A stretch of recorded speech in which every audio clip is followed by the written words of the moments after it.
Le président américain a menti. Le vice-président américain Dick Cheney a menti. La CIA a apporté des preuves qui n'en étaient pas. Et au bout du compte, chacun apporte sa pierre à la construction d'un édifice qui est un gigantesque mensonge.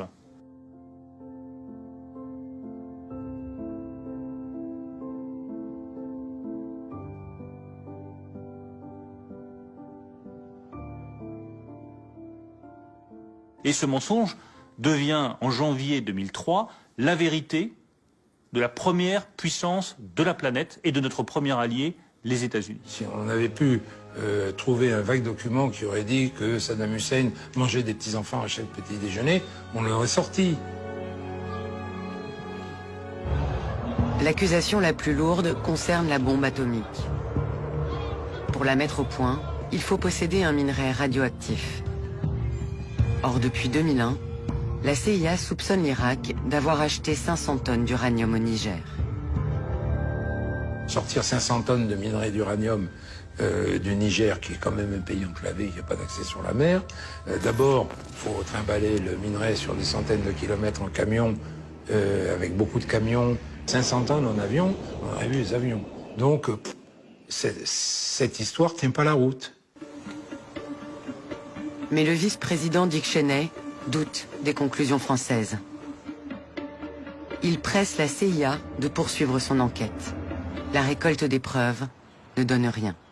Pourtant, le 12 septembre à l'ONU, le président américain va violemment s'en prendre à l'Irak pendant une vingtaine de minutes, en s'appuyant sur de fausses informations. If the Iraqi regime wishes peace, it will immediately end all support for terrorism and act to suppress it. The United States of America will make that stand. Au Quai d'Orsay, Bruno Le Maire et le ministre Dominique de Villepin voient réapparaître l'affaire des 500 tonnes d'uranium africain. Cette fois, document à l'appui, un contrat commercial que le Niger et l'Irak auraient signé en 2000. Plusieurs services secrets occidentaux doutent de son authenticité. Pourtant, le gouvernement britannique de Tony Blair accuse à nouveau Saddam Hussein. Donc, on ressort ce machin, dont tout le monde sait que c'est complètement faux. C'est les services qui me fournissent la note, qui est une lettre d'autorité du Niger, avec l'entête de la République du Niger, les armes de la République du Niger, et nous descendons avec la lettre sous le bras, nous faisons ouvrir un dossier dans lequel il y a d'autres lettres de la République du Niger, nous comparons les deux lettres, et nous nous apercevons que les armes du Niger, ce ne sont pas les bonnes armes, et ça ne correspond pas à l'entête officielle de la République du Niger. Donc ce document est de toute évidence un faux.